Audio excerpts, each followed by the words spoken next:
शर्म करो बिहार के गरीब मजदूरों, शर्म करो बिहार के कुछ ऐसे लोग जो जात पात के नाम पे वोट करते हो। लोग ये कह रहे हैं कि कितना भी प्रयास कर लीजिए बिहार की जनता नहीं सुधरेगी, वो जाति से नहीं निकलेगी।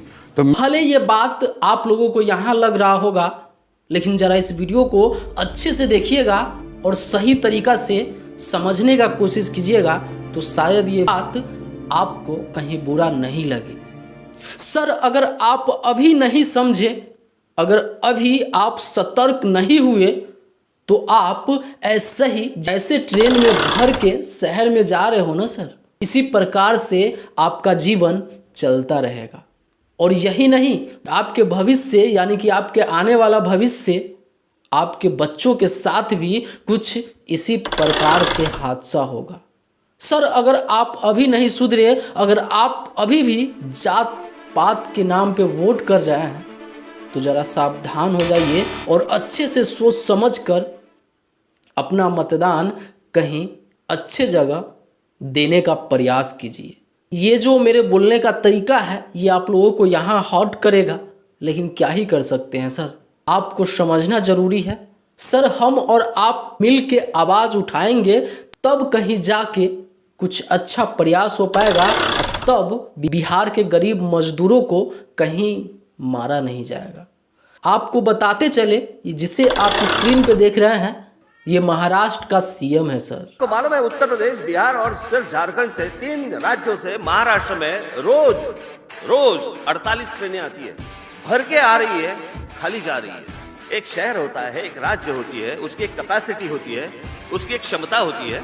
उस क्षमता के बाहर अगर लोग सिर्फ आते रहेंगे, तो जो रह रहे हैं पहले से, वो कहां जाएंगे? सर, ये खुलेआम कह रहे हैं कि हमारे राज्य में बिहार के 48 ट्रेनों रोज आता है, और इसमें गरीब मजदूर, हम और आप जैसे लोग उस ट्रेन में भर भर के इनके शहर में जाते हैं। इन्हीं सीएम साहब का चमचा वहाँ गरीब मजदूर को हिंदी बोलता है तो मारता है।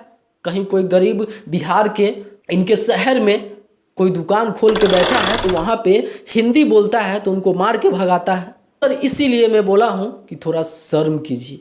अब नहीं जगिएगा, अब नहीं इस पे आवाज़ उठाइएगा, तो आने वाला पीढ़ी भी आपका इसी प्रकार से घसीटेगा और जहाँ तहाँ मार खाते रहेगा। सर, ज़रा आप सोचिए ना, आपको शहर क्यों जाना पड़ता है? बिहार में रोज़गार नहीं मिलता है, इसीलिए ना सर, आप कहीं अपने पेट के लिए, अपने बीवी बच्चों के लिए शहर इतना किलोमीटर दूर शहर कमाने जाते हो। क्यों जाते हो? क्योंकि सर बिहार में रोजगार नहीं है।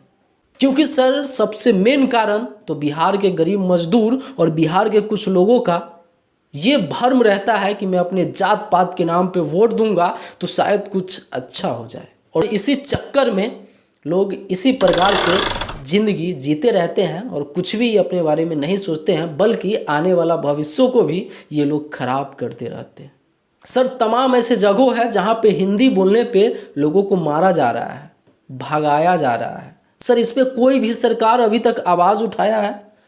नहीं उठाया है। सर, अभी तमाम ऐसे सेलिब्रेट है, भोजपुरी से लेके हिंदी के सुपरस्टार तक, कोई सर इस पे बोलने नहीं आया है। एक शख्स है, मैं मानता हूँ, एक शख्स है जो भोजपुरी के सुपरस्टार है, दिनेश लाल यादव निरहुआ, ये खुलेआम इनको चैलेंज दिए हैं। बाकी अगर कोई नहीं बोलना चाहता तो उसको जबरी थोड़े कोई बोलवाएगा। बाकी मुझे अभी तक ऐसा नहीं देखने को मिला है कि भाई कोई भी बड़े से बड़े नेता या भोजपुरी के सुपरस्टार दिनेश लाल यादव जी के छोड़ के अदर कोई सुपरस्टार या हिंदी के कोई बड़े सुपरस्टार, इस पे कोई एक शब्द तक नहीं कोई पोस्ट किया है और नहीं कोई बोला है। और सर, आप इसी भ्रम में रहते हो कि भैया मैं जात पात पे वोट करूंगा तो कुछ अच्छा होगा। सर, मैं शुरुआत में ही बोल दिया हूं, अब आपको आवाज़ उठाने की ज़रूरत है, और इस पे आवाज़ हम और आप मिल के उठाएंगे, तब कहीं जाके मार नहीं खाना पड़ेगा, और अपने गांव से दूर कहीं अपने बीवी बच्चा और पेट के लिए सर कहीं दूर कमाने नहीं जाना पड़ेगा।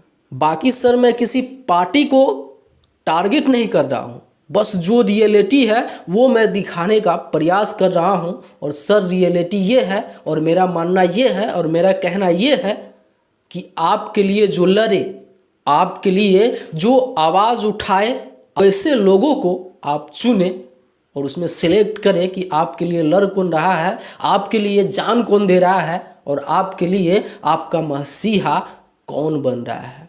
बाकी सर इस पे आप क्या सोचते हैं, अपना एक प्यारा सा कमेंट जरूर कीजिएगा। और अगर चाहते हैं कि बिहार का भला हो, चाहते हैं आवाज़ उठाना, तो इस वीडियो को शेयर कर दो। फिर मिलते हैं कोई अगले बड़ा वीडियो के साथ। तब तक के लिए अगर चैनल पर नए हो तो चैनल को सब्सक्राइब कर दो। मैं सोनू, आप सभी को नमस्कार।